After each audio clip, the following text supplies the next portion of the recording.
Son tus cartas mi esperanza, mis temores y alegrías, y aunque sean tonterías, escríbeme, escríbeme.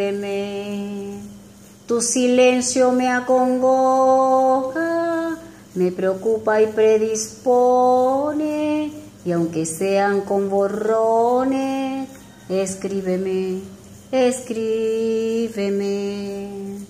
Me hacen más falta tus cartas que la misma vida mía. Lo mejor morir sería si algún día me olvidaras.